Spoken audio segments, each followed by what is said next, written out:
Let's get started. The past 2 years, I've really struggled with this topic that I'm here to present. You see, I felt completely disconnected with my masculine self.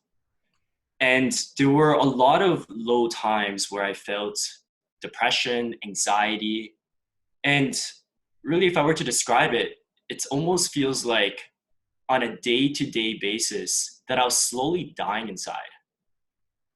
I felt that my energy was being sapped. The curiosity that I once had as a boy, the desire to go out in nature, into the unknown, explore, all of that, I felt like the longer I lived, the less of it I had. And so I went on a journey to really figure out, what does it mean to be a mature masculine male? And today, this is a story about that journey. On top of that, I do want to mention that this is a presentation on masculine energy. It has nothing to do with gender. And just like how as a guy, as a male, it's important to incorporate feminine energy into our daily lives, it's just as important for females to get a perspective of the masculine energy, right? However, I am talking about the masculinity within each and one of you here today. So I will be using the male pronoun. Sorry to offend. So I want to start off with a question here. And on top of that, a mental experiment. So can I just get all the audience? I can see the faces here. I want to get everyone to just close your eyes. Okay, so everyone close your eyes. I see all your faces, so close your eyes. And I want you to really stretch that imagination muscle that you have. And I want to ask you, what does it mean to be a real man? And when I see the word, the mature masculine man, what image populates in your head? Now, this can't be someone that you know, okay? It cannot be someone that you know, but think about it. Get the details right. As a female, how do you relate to this image? And as a male, how do you measure up to this image?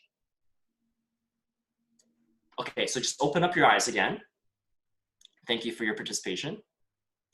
Now, this is how society shows and depicts the mature masculine male. Money, sex, and power. There's different archetypes. We have the seductive male archetype. People like Don Draper, Brad Pitt, George Clooney. Do these men measure up to what you had in mind? Notice how these men are either divorced, separated, or have broken up families. And then we have the warrior archetypes. People like Jocko, who was a part of the Navy SEALs, James Bond, or warriors, commanders, war generals. Do these men measure up to what you had in mind? Notice how these men are characterized as being stone cold. Really, men never cry, right? And then you have the successful male archetype. The people like the Wolf of Wall Street, the Kevin O'Learys, or the Donald Trumps. How will these men? Do they measure up? Notice how these men are characterized as being ruthless and borderline psychopathic. Seems to me like we're kind of confused. It seems to me like we as a society has a fucked up view of what it means to be a man. And I believe why that is because we've lost our connection to our primal self. You see, throughout the history of Homo sapiens, for the majority, for millions of years, we've lived as hunters and gatherers within a tribal setting. And it's only within recent time that we've phased out of that. But really, the hunter, the male counterpart to this whole equation, that's still inside it. That's still inside us. But today, I believe we're caged. I believe that we're caged because we live in sedentary lifestyles. For the majority of the time, we spend looking at our laptops, getting blue light exposure. And you know, this conversation that we're having even here today, it's great for social distancing, but is it really natural? I mean, I'm talking to a laptop here, right? I'm talking to a piece of plastic around people that, you know, I'm not actually seeing in person. On top of that, We live in a concrete jungle known as the Greater Toronto Area for most of us. And we're so disconnected from nature that, can you remember the last time you walked with your barefoot on a patch of grass? Something that happened every single day in the past has become such a foreign experience to us. And so the animal inside us becomes reckless. It becomes untamed, and it begins to tear us apart. We feel this, we see this from the uprise of depression, OCD, addictions, right? Manifesting in whether it's sex addictions, video game, drugs, pharmaceuticals, all of these issues that has an unprecedented rate of explosion in recent times. Machine learning, right? One of the most popular. And on top of that, we're living in a downward trend. You see, there's been several studies that's published that indicates that testosterone level for men has been declining steadily year after year for the past 30 years. That accounts for, on top of that, sperm count, and even a sperm count reduces at the exact same rate. And a study was published by the Hebrew University that actually goes on record to state that by 2050, men, the majority of men, are predicted to be infertile. So really, what does this mean for us today? Well, as a 30-year-old man today, on average, you're expected to have just as much testosterone as your 50 to 60-year-old counterpart. Isn't that scary? So we clearly have a problem here. We have one that's as existential. We need to redefine what does it mean to be a real man. And we also have one that relates to a mental and chemical imbalance. We need to learn from our ancestral wisdom. So let's dive deep into the first problem. This presentation, again, is about my personal journey. So here's my prescription of how to solve this existential problem in redefining the man. And I provide a 4-act solution. And this is based on the hero's journey. The first act is to awaken that hero inside you. And how you do that is that you need to enroll in your own rite of passage. Enroll in your own rite of passage. What this means is that a rite of passage is a ritualistic process that initiates you and propels you forward from boyhood into the journey to become a man. Most of us living today, most of men in today's society haven't gone through this. And so they end up being wounded boys pretending to be men. The hero's journey really depicts this well, and it's outlined in this diagram here. Really, the purpose of the rite of passage is to get you through and past the threshold. Whereas before the threshold, you lived in blissful ignorance. You thought you were a man. You believed all was right. But the moment you pass this threshold, your eye is opened to a bigger world. You're open to the potential that you could be as a man, and you're open to your own limitations. So the point of the threshold is that the moment you pass it, you're no longer ignorant anymore. You know, so you can never become blissful and go back to the past. You're forced to move forward. And then we have Act 3. Once you pass the threshold, you're propelled into the unknown. And this is an extremely hard journey. The theme of this process is one of immense suffering. You're going to feel lonely. You're going to move away from your comfort. You're going to be separated from your parents, from your community, from your loved ones. All of those things in the past that mentally kept you sane and kept you safe. You're going to have to explore your inner child and to really separate who you were before, who your past self was, from your own identity, so that you can bridge a future self that is encompassing of your full potential.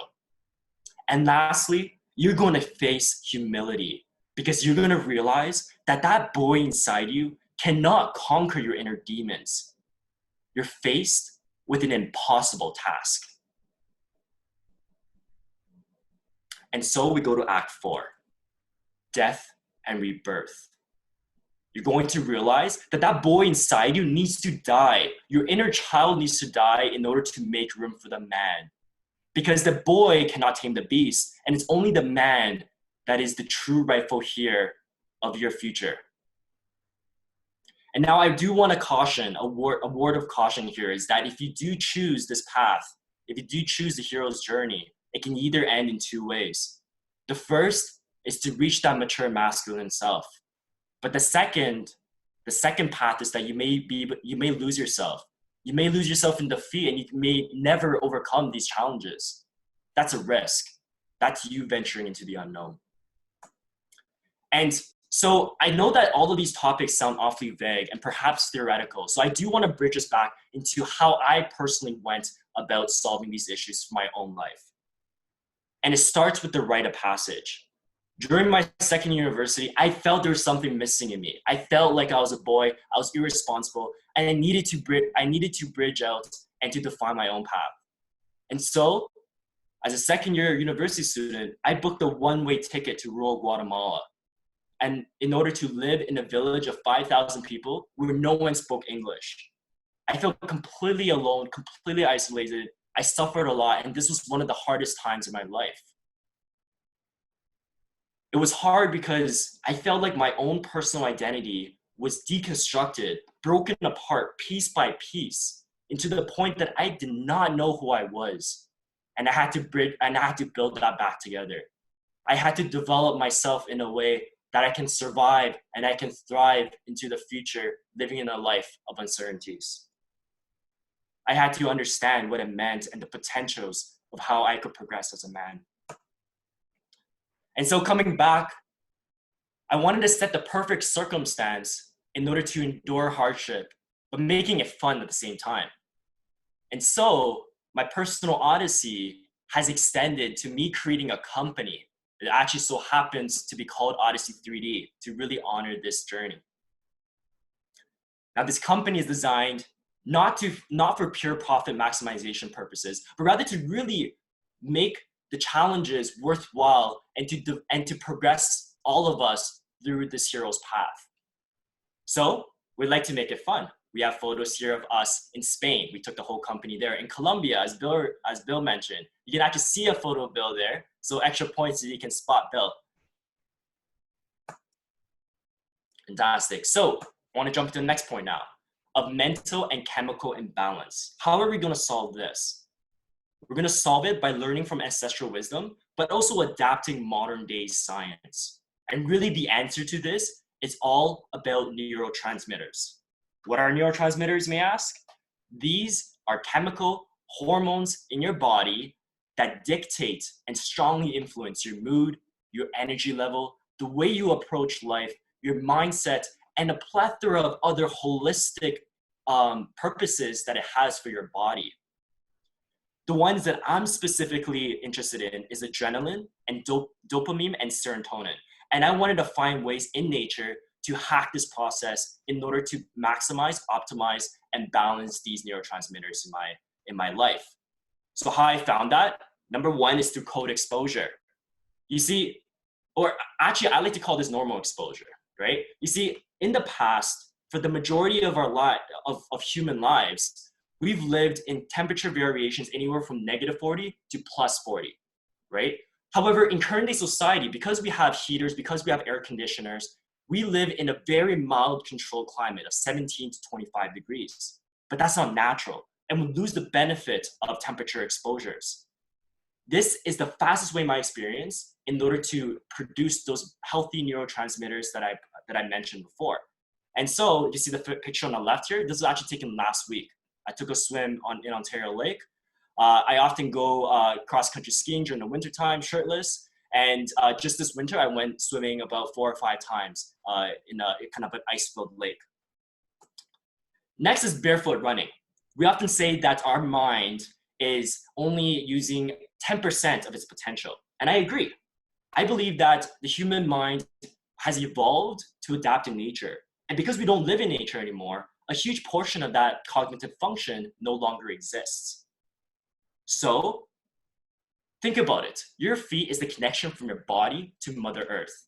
And by going barefoot, I can tell you from personal experience that this is a tremendously connective experience. And when I go barefoot running and trail running, it's actually more of a mentally taxing experience than it is physical, right? Because think about it, all of the neuron firing of you connecting your foot to the ground, figuring out positioning, figuring out all the sensations that you're feeling, right? Very mentally stimulating. Next up, this is a picture of my girlfriend, but to go shirtless as much as possible, because vitamin D is one of the most lacking vitamins in our society today. We're simply not meant to live indoors as much as we are. And lastly, chopping wood is a personal favorite of mine. You guys can try it out. But every 2 or 3 months, we literally book an Airbnb for a weekend, and half the day for the whole day I just spent chopping wood. It just really calms me down. It's a great way to release serotonin in my through my blood flow. Okay, so that's a little bit about my personal experience of tapping into neurotransmitters, and I really want to end off with the question that we began with: what does it mean to be a man?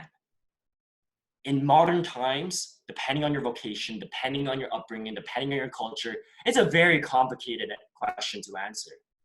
But historically, it's simple.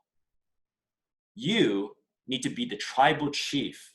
You need to survive long enough to be strong enough to provide for your family, to be spiritually developed enough so that one day you can be the one to lead and care for your tribe. And so when I ask you the question again, what does it mean to be a real man? And when you close your eyes and start imagining, I do not want you to start picking icons in mass media in today's world. Rather, look inside and build your own archetypal, mature, masculine self. The vision that you should see is the identical vision of what you will see every day looking into the mirror. Thank you.